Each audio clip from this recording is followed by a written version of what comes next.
Defective parties বলে ও নিয়ে মামলা খারিজ করলেন। ডিফেক্টিভ পার্টি আমরা ডায়াবেটিস হাসপাতাল, আমি ডায়াবেটিস হাসপাতালে মামলা, ডায়াবেটিস হাসপাতাল নিজে গিয়ে করবে না সভাপতি করবে না সেক্রেটারি করবে। 4টা পয়েন্টে কথা বলবো। 1 নম্বর হচ্ছে তত্ত্বাবধায়ক কমিটি। আমার বর্তমান বৈধ কমিটির এগেইনস্টে, নির্বাচিত কমিটির এগেইনস্টে একটা তত্ত্বাবধায়ক কমিটি দিয়েছে। নম্বর 1 তত্ত্বাবধায়ক কমিটি নম্বর 1। নম্বর 2 তত্ত্বাবধায়ক কমিটি আগামীকাল একটা সভা ডেকেছে 20 তারিখ জরুরি সভা। এই সভা নিয়ে কথা বলবো। নম্বর 3 আমার কিছু দুর্নীতির কথা বলা হচ্ছে। নম্বর 4 এগুলো করাচ্ছে কারা, পিছনে কারা। এই হলো 4টা পয়েন্ট। সেই সাসপেন্ডের এগেইনস্টে আমরা হাইকোর্টে গিয়েছি, মহামান্য হাইকোর্টে যাওয়ার প্রেক্ষিতে হাইকোর্ট এটাকে অন্যায় ভেবে এটাকে আমাকে স্টে দিয়েছে, যার পরিপ্রেক্ষিতে আমরা পূর্ণাঙ্গভাবে 4 বছর আমরা দায়িত্ব পালন করেছি। ডিসেম্বরের আগে একটা ইলেকশন করেছি। সেই ইলেকশনের মাধ্যমে একটা নতুন একটা কমিটি এসেছে।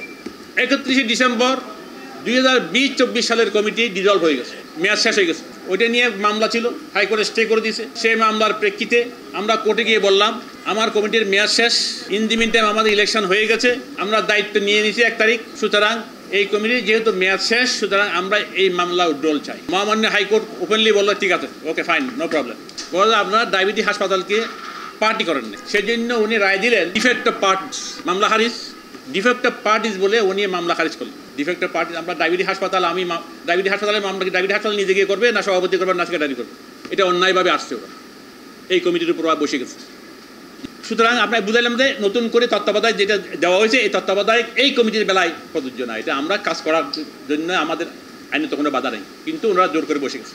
তাইলে আমার বৈধ কমিটি, ইলেকটেড কমিটিকে পাশ কাটিয়ে আপনি ক্ষমতা দখল করে ফেলবেন, এটা কি হয়? যে 2015 সাল থেকে এই পর্যন্ত কোনো কমিটি সব বৈধ। কোর্ট নাকি বলছে, হাইকোর্ট বলছে আজব মিথ্যাবাদী কমিটি। কোর্ট কোনোদিন তো কমিটি বাতিল করে নাই, অবৈধ বলে নাই। ওনারা বলছেন 2015 সাল থেকে পরীক্ষার বিজ্ঞাপন দিয়ে বলছেন কমিটি অবৈধ। এই কথা কি ওনারা বলতে পারে? এটা আমি উকিলের সাথে আলাপ করলাম, বলে যে এটা আদালত অবমাননা হয়েছে, আমরা আদালত অবমাননা নোটিশ দেব, বলতে পারে। সুতরাং এটা ওরা ইয়ে করছে। তো সুতরাং সেই মিলে এই হলো বর্তমান তত্ত্বাবধায়কের অবস্থা। তারা ইলেকশন দিতে পারে না, হাইকোর্টে ওরা ইলেকশন দিতে পারে, যেহেতু আমরা কমিটি আছে। ইলেকশনও দিতে পারে না, কোনো ইজিএম করতে পারে না, যেহেতু আমাদের বর্তমান কমিটি আছে। চট্টগ্রাম ডায়াবেটিস হাসপাতালের জীবন সদস্য যে 5,500 আছে, আমি মনে করি প্রত্যেকবার ইলেকশনে প্রমাণিত হয়েছে 70% ভোট আমি পাইছি অলওয়েজ। যত প্রপাগান্ডা আপনি বেশি করবেন, আমার জিনিসটা খাই ফেলছি বলবেন, ওরা জানে, সবাই জানবে, তত ভোট বাড়বে। শিশু হাসপাতাল, আমরা শিশু হাসপাতালে সব ওনারা কমিটি খাই ফেলছি, পুরো প্যানেলে পাস করছে। ট্রেন্ড হয়ে গেছে আমাদের। কাউকে ঘাইল করার জন্যই আপনাকে ওই আমরা আত্মসাৎকারী, আপনি দুর্নীতিবাজ, এটা বলতেই হবে।